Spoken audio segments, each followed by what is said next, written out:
Hey guys, welcome to step 4, contingencies. So congratulations, your offer has been accepted. Now what? Well, there's a couple contingencies that are in real estate purchase agreements that cover you, the buyer, and give you some protection that allows you to get your earnest money deposit back should something pop up that's not to your satisfaction. First and foremost is the home inspection contingency. So if you find something in your home inspection that scares you, maybe you come back and the rate on gas is really high in this home and you're like, oh, I am not going to live there. You inspect the sewer line going out to the street and you find it's collapsed and the seller is not willing to do anything to repair it. Again, you get to walk away and keep your money. You lose the cost of a home inspection, but you get to keep all that earnest money deposit, which is much more substantial. So if something came up and we cannot negotiate a resolve for you and the seller, then you walk away and you keep your earnest money. Another contingency, lending. So there is a contingency based upon the fact that we are able to finance this home. So we have a failure to finance, such as the home does not appraise for value. If for some reason in the 11th hour you had a job loss and you can't perform anymore, well, those are things that allow us to get your earnest money back and let you move on with things. Now, you're going to miss out on some money because, again, you've paid for a home inspection at this point, and you might have paid for an appraisal at this point. But it is what it is.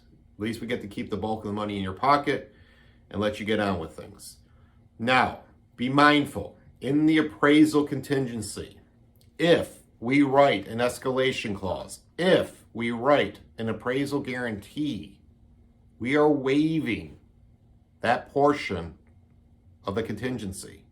So we can't walk away anymore if the home does not come into value.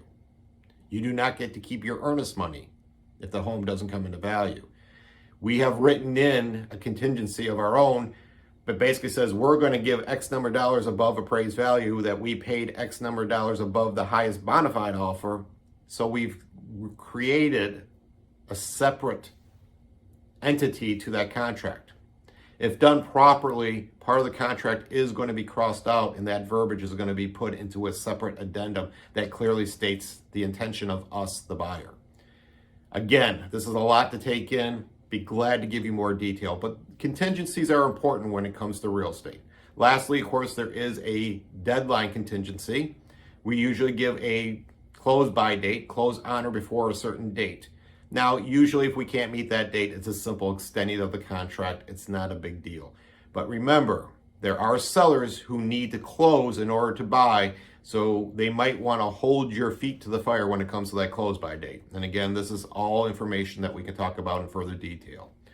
So if you have any questions regarding contingencies, feel free to reach out to me. You can always call me at 734-751-6638. Or you can email me at chris@chrisbaileyrealtor.com. Thanks.